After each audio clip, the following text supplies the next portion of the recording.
ওম অখণ্ড সংহিতা বা অখণ্ড মণ্ডলেশ্বর শ্রী শ্রীমৎ স্বামী স্বরূপানন্দ পরমহংসদেবের উপদেশবাণী ঊনবিংশ খণ্ড হইতে পাঠ।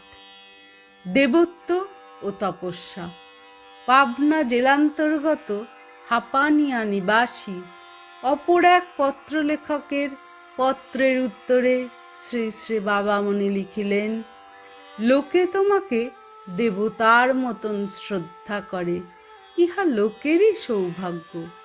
কারণ মানুষকে শ্রদ্ধা করিতে শেখা খুব তুচ্ছ একটি কাজ নহে। কিন্তু লোকে শ্রদ্ধা করে বলিয়াই তুমি দেবতা হইয়া যাও নাই। দেবতা হইবার জন্য তোমাকে তপস্যা করিতে হইবে। যে দেবতারা পরনারীর মর্যাদা নাশ করেন, পরকে তাদের প্রাপ্য হইতে বঞ্চিত করেন, প্রয়োজন স্থলে ছল চাতুরীর ব্যবহার করেন, অন্যের ত্যাগ ও তপস্যায় শঙ্কিত ও ঈর্ষান্বিত হইয়া অপ্সরা পাঠাইয়া তাহাদের তপভঙ্গ করান, এমন দেবতা আমি তোমাকে হইতে দিতে চাহি না। যে দেবতা দেবতা নামের যোগ্য, আমি তোমাকে তেমন দেবতায় পরিণত হইতে দেখিতে চাহি। এই দেবত্ব ভোটের জোরে আসে না।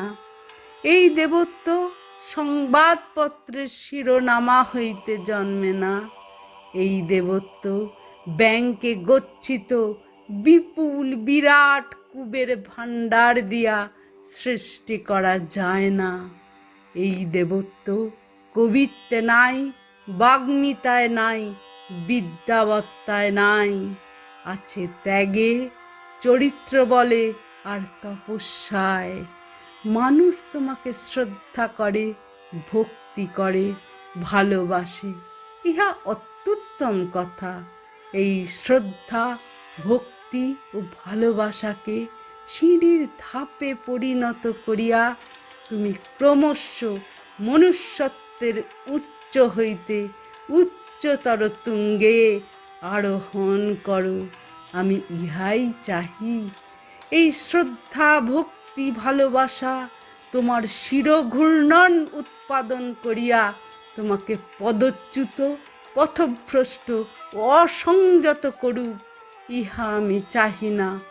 মনুষ্যত্বের চূড়ান্ত পরাকাষ্ঠারই নাম দেবত্ব, এবং ইহা বিনয়, বিনম্র, শুদ্ধ চিত্তেরই স্বাভাবিক ফসল।